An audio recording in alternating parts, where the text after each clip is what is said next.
Jury. 待てルフィ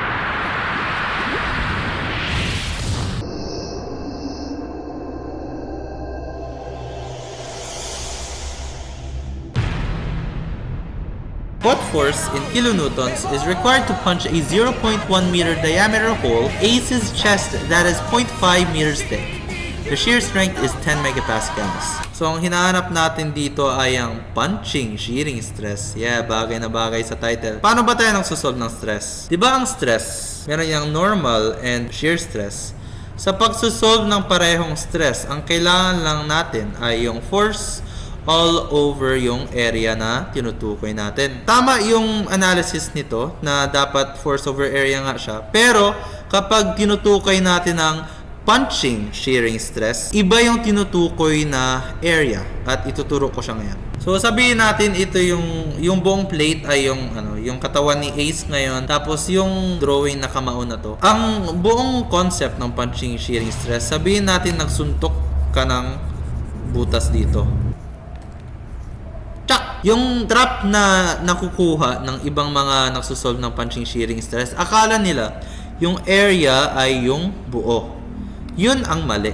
Ang buong concept ng punching shearing stress ay dapat yung shear na nararamdaman ng object sa perimeter ng bar mo.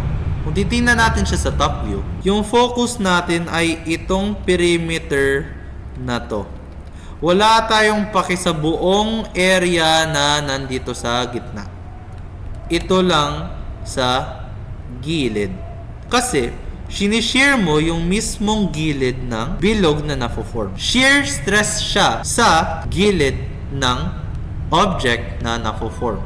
Now, ngayon na na-explain ko ng problem, it's time for us to ace this question. Kailangan mo lang dito is yung shear stress na 10 MPa. Diba itong pinoint out? Ito yun, no? 10 MPa. Tapos, ang hinahanap natin dito ay yung shear force. Ita-times 10 to the cube ko siya kasi gusto natin siya mahanap in kilonewtons. Ang gagawin natin para mahanap natin yung punching shearing stress, madali lang yan. Kailangan natin yung circumference times the thickness. Bakit circumference?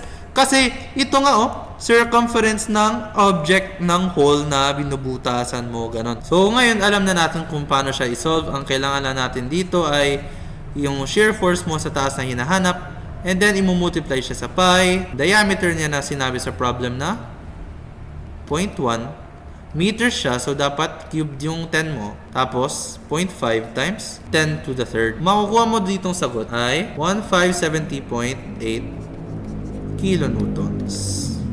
Ayun. Hindi naman masyadong mahirap yung tanong na to. I'm pretty sure if you answer this in an exam, you would still come out in one piece.